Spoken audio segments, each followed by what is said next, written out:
What do you get when you think about conflicts? Fighting, kicking, or physical or emotional damage? But conflicts are not as bad as you think. You might learn something ethical by forgiving others, expand and grow your communicating skills, and strengthen your relationships. And overall, most conflicts don't do a lot of physical or emotional damage. However, there's one type of conflict that could affect hundreds or potentially thousands of people in this world, and it is conflicts with other nations. Conflicts with other nations won't just result in bad relationships with each other, but it will also start a series of misfortunes, which may or may not lead into a chain reaction. So what kind of global impacts or chain reactions does conflicts with other nations have? At first, I didn't know much about wars or the impact they had until February 2022. When I was doing my math homework, I overheard my mom and dad listening to the news. The news was about Russia invading Ukraine. At first, I was not worried or even concerned about this alarming situation. What does it have to do with us? This isn't any of our concerns. Well, I kept thinking that until my trip to the gas station. When I went there, I realized that the prices were different, but not in a good way. There was a significant price gap between this year and last year. At first, I was confused. What was causing the gas prices to go up? Then I researched about it, then it all made sense. As you know, Russia is a major producer of oil. The oil that the Russians produce for nearly 8% of the whole world, and is nearly all of Europe. And a lot of countries are unwilling to buy oil from Russia because of their actions. This makes the value of oil go up, thus resulting in price rises. I later learned that the prices of wheat and fertilizer are also going up. As you might know, Russia and Ukraine are the major producers of wheat in our world, and they provide 29% of the world's wheat.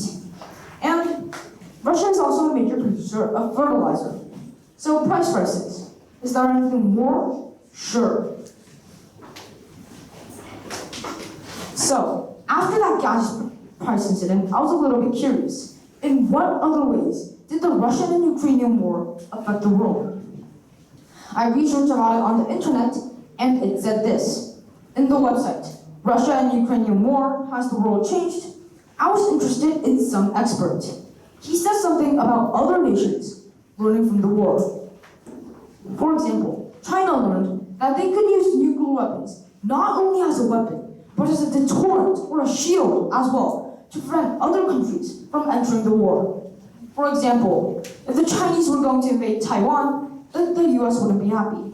But all the Chinese has to do is to threaten the US with nuclear weapons, and then boom, the US is out of the war. This lesson can later inspire the future generation to commit stronger violences against other nations, which could result in more deaths. Our lives will be shaped and changed by the consequences of this war. It may take years or potentially decades for these impacts to recede. However, this impact will most likely not run out and will be continued to use by humans among the society. Now, you might be thinking that the Russian and Ukrainian war only has global impacts like economical impacts or physical impacts or so on. Unfortunately, that's not the case. Among the impacts of the war, the mental impacts on civilian populations is one of the most significant. Women are more affected than men. Other vulnerable groups are the children, the elderly, and the disabled. So what kind of mental issues does wars like Russian and Ukrainian wars cause? Let's take a look at the Afghanistan war, for example. In a survey including 799 people, it showed a tragic result. A whopping 67.7% of the respondents had depression, and 42.2% of the respondents had PTSD and anxiety. These kinds of diseases pollute the human mind and can potentially cause physical sickness or even death. So how do we make the Russian and Ukrainian war to be the last war in this world? This is a very difficult question. We always strive for peace. However, we always seem to miss the opportunity. However, what I believe we really need to solve conflict or war is to get help from the community. The way I like to see conflicts or wars is a fire. One house on fire is one country suffering, two houses on fire are two countries suffering, and so on. So how do these fires start? Well, these fires can start from anything, from a small spark of a cigarette to a large barbecue party. These materials can easily create a fire, but the annoying part is that they're not easy to hose out. A simple hose can't hose out a major fire, just like we can't defeat a major enemy by ourselves. So what do? We call the firefighters, our neighbors, or a community to help put out the fire. When dealing with wars, such as the Russian and Ukrainian war, we need to act as a group, a whole, one, to put out the fire. And it has been proven successful. Let's take a look at the World War II, for example.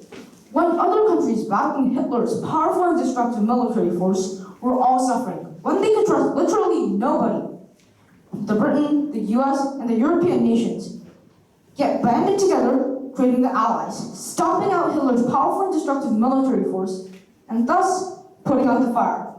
Neighboring countries should support each other, physically, mentally, or emotionally. And that way, we can hose out or prevent fires as big as the Great Fire of London. And I want to say one last thing to the Russians, the Ukrainians, and the whole world.